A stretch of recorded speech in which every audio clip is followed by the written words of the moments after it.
There we go. A few years ago, I realized that I have heard a lot of sermons about what it means that Jesus died on the cross. I realized that I have preached sermons about what it means that Jesus died on the cross. But usually, we don't tell the actual story. And so that's what we're going to do tonight, because we've met a couple times already. I've had a couple meetings with you in the morning. And none of the rest of the theology matters if we do not end at the cross. And so that's what we're going to do tonight. My God, why have you forsaken me? The closest you have probably come in your life to asking this question is during exam week, right?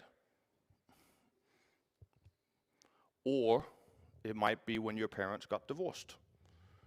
It might be when one of your grandparents died. It might have been when you lost your job. There can be many different reasons why we ask this question, but there's one story in the Bible where somebody asked this question too, and we find it in Matthew chapter 27. It says, "When morning came, all the chief priests and the elders of the people conferred together against Jesus in order to bring about his death. They bound him, led him away, and handed him over to Pilate, the governor." Now, when you have asked this question and you feel that God has forsaken you, your experience might not have been that everybody else has forsaken you as well. I mean, typically, if you feel completely alone in your classroom, well, at least you have your family at home. Or if you feel completely alone at home with your family, well, at least you have this job after school where it seems like people like you. Usually, we don't end up in situations where everybody has turned their back on us, but sometimes we do. Now, in this situation, notice it does not say that some of the priests, it does not say that some of the rulers, it says that all of them have gotten together and have decided that Jesus is going to die. When Judas, his betrayer, saw that Jesus was condemned, he repented and brought back the 30 pieces of silver to the chief priests and the elders. He said, "I have sinned by betraying innocent blood." But they said, "What is that to us? See to it yourself." Throwing down the pieces of silver in the temple, he departed, and he went and hanged himself. Now, here is the first principle of bad leadership. What is that to us? This is what irresponsible leaders do. If you ever watch the news in the evening, that's what you'll hear politicians say. What is this to us? This is not my fault. This is the opposition party. No, this was the other candidate. Nobody is ready to take responsibility and say, this was my fault. What is that to us? You go and see to it yourself. But the chief priest, taking the pieces of silver, said, "It is not lawful to put them into the treasury, since they are blood money." Talk about ridiculousness at the highest level. They have just decided that Jesus is going to be put to death. They have just decided that the person who gave them the law in the first place at Sinai, the person who led them out of Egypt, they are about to put him to death. But then they're standing with this blood money saying, yeah, but it's against the law to put that. Why do they care? They have come to a point in their lives, in their thinking, where it is only the letter of the law that matters. Nothing else. They're willing to kill Jesus, but the law has to be kept.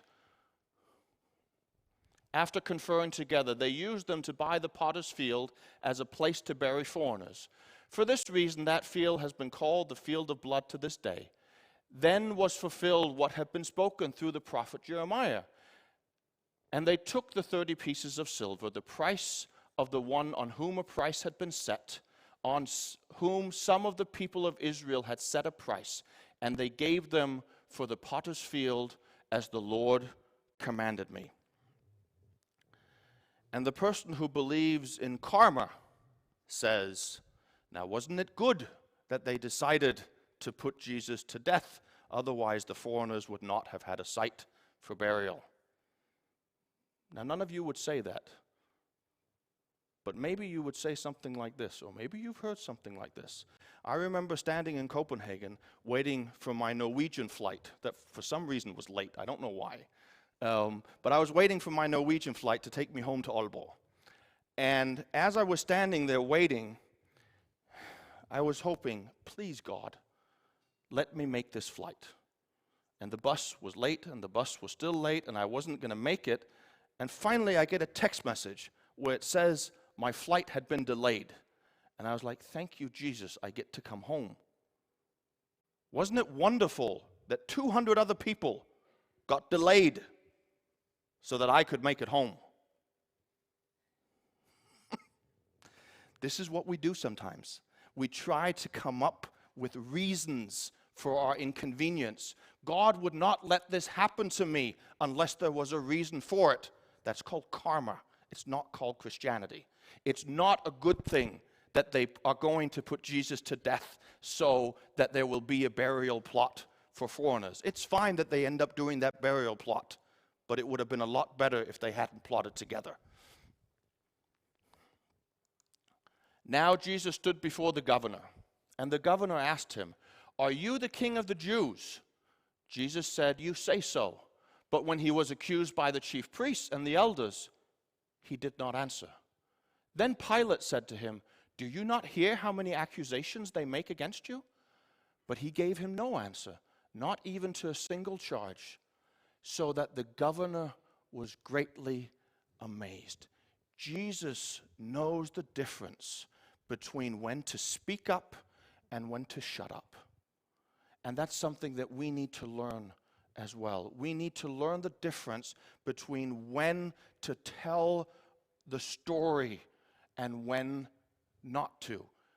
Jesus, he knows that when it's the chief priests and the rulers, all the ones that have conspired together against him, it makes absolutely no difference if he answers their charges or not. They're not interested. With Pilate, he answers, but then afterwards, he doesn't. He knows when to say something and when not to say something. And you can see that from the reaction in the end. So that the governor was greatly amazed. This is an expression that's used several times throughout the gospel, and it usually comes at a time where some kind of faith is demonstrated. It says here that the governor was greatly amazed. He knows that the person standing in front of him is not just anybody. And I wonder if Jesus, after Gethsemane, after he's been in front of the rulers, after he's handed over to Pilate, I wonder if he isn't standing thinking about Pilate's salvation as well, trying to reach him. Because that's what Jesus does. He thinks about your salvation and about my salvation, and I think he was doing the same thing when he was standing in front of Pilate. Now at the festival, the governor was accustomed to release a prisoner for the crowd, anyone whom they wanted.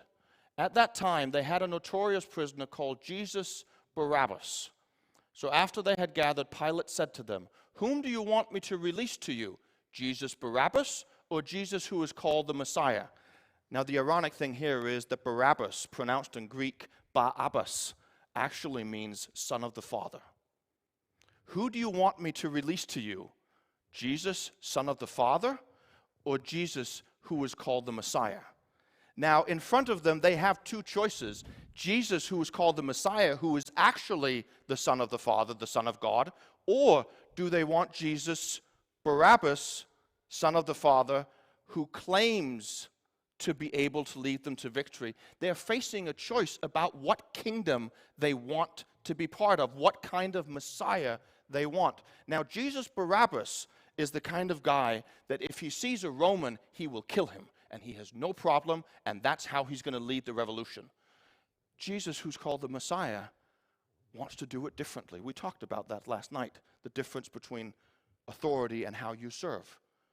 And Pilate, he puts this question to them: who do you want? Who do you choose? Which kind of king do you want to follow?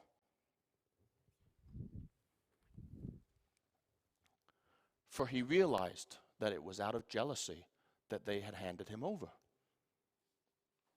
While he was sitting on the judgment seat, his wife sent word to him. Anybody in the room that's married, they know this is when you're supposed to listen. If your wife sends you a message, you do not ignore it.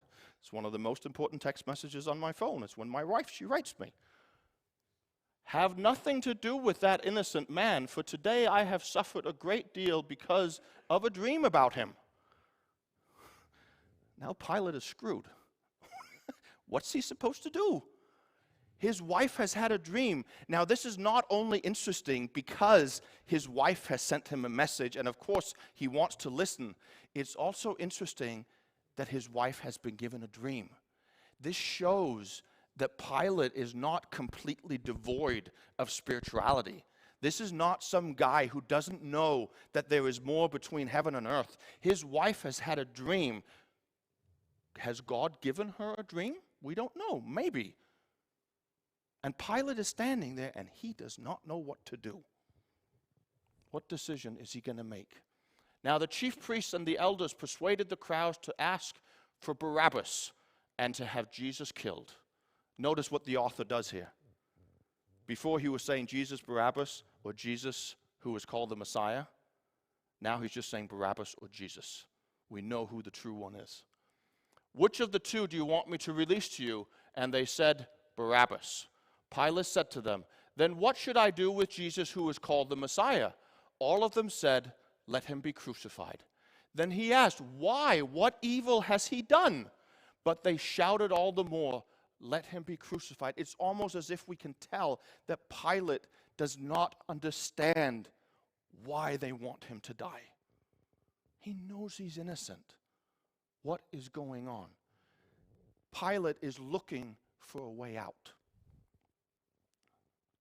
So when Pilate saw that he could do nothing, but rather that a riot was beginning, he took some water and washed his hands before the crowd, saying, I am innocent of this man's blood. What was it the chief rulers said? What is that to us?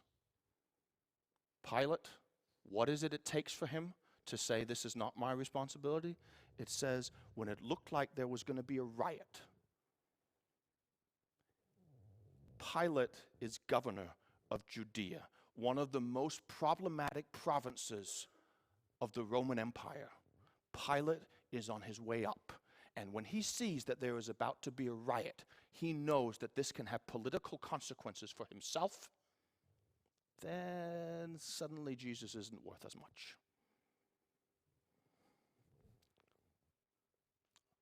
Then the people as a whole answered, his blood be on us and on our children.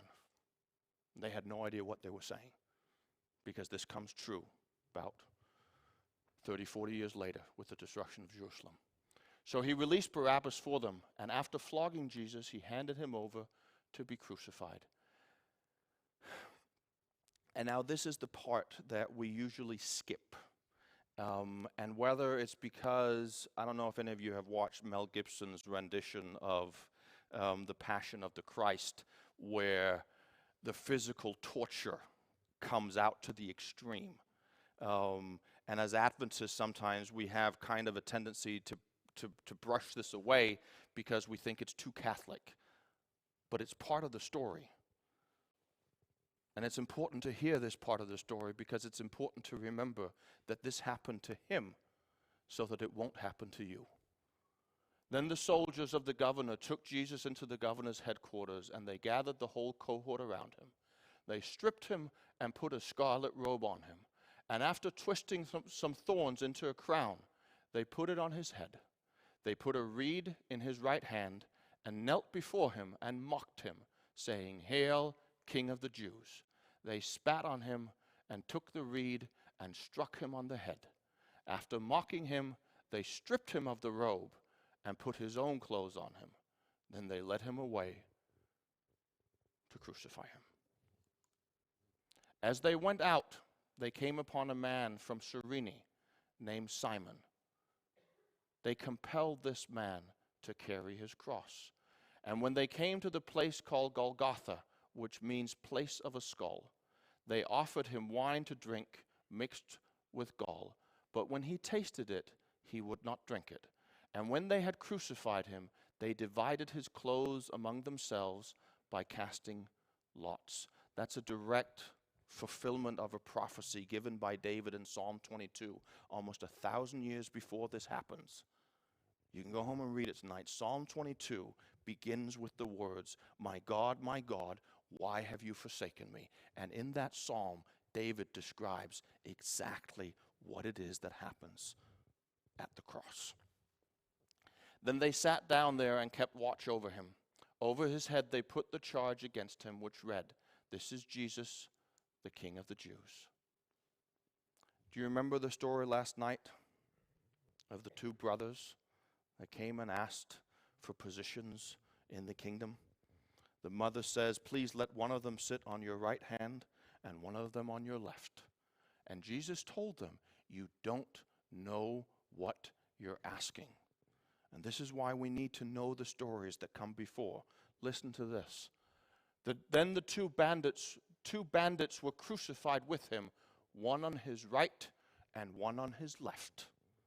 And one of the people, the mother of the sons of Zebedee, she is only mentioned twice in this gospel. The first time is the story we heard last night, where she asks this of her for her sons. The second time is at the cross. She's mentioned at the end as standing there. What was she thinking when she looked at the two robbers crucified, one on his right and one on his left? What have I asked for my boys? What kind of kingdom is this that he is starting? Those who passed by derided him, shaking their heads and saying, "You who would destroy the temple and build it in 3 days, save yourself. If you are the Son of God, come down from the cross." This is what the devil, he said to him in the wilderness. If you are the Son of God, throw yourself down. If you are the Son of God, turn these stones into bread. This is not a statement of faith. This is a statement of doubt and ridicule. If you are the Son of God, come down. Problem is, Jesus had said himself in John chapter 12 that when I am lifted up, I will draw all men to me. Jesus, he knew that he could come down from the cross and it would not convince anybody. We heard the story of Lazarus Tuesday morning. If anybody was going to be convinced, it would have been when Lazarus came out of the grave, but they were not. And Jesus knew that even if he came down from the cross, they would not be convinced either. What was going to convince them was him hanging there, actually being willing to die. In the same way, the chief priests also, along with the scribes and elders, were mocking him, saying, "He saved others. He cannot save himself. He is the King of Israel. Let him come down from the cross, and we will believe in him." No, they won't. He trusts in God. Let God deliver him now if he wants to. For he said, "I am God's son." The bandits who were crucified with him also taunted him in the same way. And isn't it interesting that right after they have asked for the miracle, and Jesus says no, then it comes. From noon on, darkness came over the whole land until 3 in the afternoon. And about 3 o'clock, Jesus cried with a loud voice, "Eli, Eli, lema sabachthani." That is, my God, why have you forsaken me?" When When some of the bystanders heard it, they said, "This man is calling for Elijah." At once one of them ran and got a sponge, filled it with sour wine, put it on a stick, and gave it to him to drink. But the other said, "Wait, let us see whether Elijah will come to save him." Then Jesus cried again with a loud voice and breathed his last. Matthew writes this for a reason. Now, crucifixion isn't something that happens today in Norway. So you don't know very much about how crucifixion works. But the way people would die when they got crucified is that they would be hung on a cross. And at the end, they would come over. And the reason it says in the story that they break the legs is because they needed the body to slump down. And so eventually the lungs would get filled up with blood. And they would choke. They wouldn't be able to breathe. Sorry if that was too descriptive for some of you. But the reason I'm telling you is when you see in the story that it says that Jesus cried out with a loud voice and then he breathed his last, that's telling you that it's not the crucifixion that kills him. If he was at the very end of the process of dying that gruesome death on the cross, he could not cry out. That would physically be impossible. What's going on is, my God, why have you forsaken me? He doesn't die because of the physical agony. He dies the death of God pulling himself away. That's what kills him. And that's the death that we do not have to experience if we choose to believe him. At that moment, and this is also interesting because Matthew doesn't tell us what he said. It just says that he cried out with a loud voice. And then he breathed his last. But instead of telling us what he said, Matthew says what happened when he cried out. The curtain in the temple was torn in two from top to bottom. That's number one. When Jesus, he died, the curtain gets torn, and everybody from then on out knows that we have direct access to God. Last night you were offered whether you wanted to come and talk with either me or Klaas or Marita, and Lynn was here yesterday too. We don't invite you to come and talk with us because you need to ask forgiveness through us. When I moved to Denmark after I had lived in England for 3 years, I needed a new doctor. And when I came to the doctor's office for the first time, this was in 2009, so it's only 10 years ago, I come to the doctor's office, and he finds out, we're sitting talking, and he finds out that I'm a pastor. The very first thing he does is he calls his secretary and says, "Could you come in here?" And she comes in, and he says, "We have a pastor as a patient." "I don't think I've ever had a pastor as a patient." And then he turns to his secretary, "Is there something you would like to ask forgiveness for?" I mean, in Denmark, in 2009, hardly anybody believes in God. Nobody goes to church. It's the same as in Norway. But that's the first thing he thinks of. And yes, he's making a joke. But why is that what he thinks? The curtain was torn. When you sit in your room or when you go for a walk and you pray to God, he hears you. You do not have to go through somebody else to come to him. And that's the first thing that is reiterated. When Jesus died on the cross, the curtain is torn. The second thing, the earth shook and the rocks were split. The tombs also were opened, and many bodies of the saints who had fallen asleep were raised. If Jairus' daughter was not enough, if the widow's son from Nain was not enough, if Lazarus was not enough, when Jesus dies on the cross and he cries out, he said, "I am the resurrection and the life." When he dies, the rocks, they split open, and we don't know how many people they come out. But at least it says many. It's more than a couple. After his resurrection, they came out of the tombs and entered the holy city and appeared to many.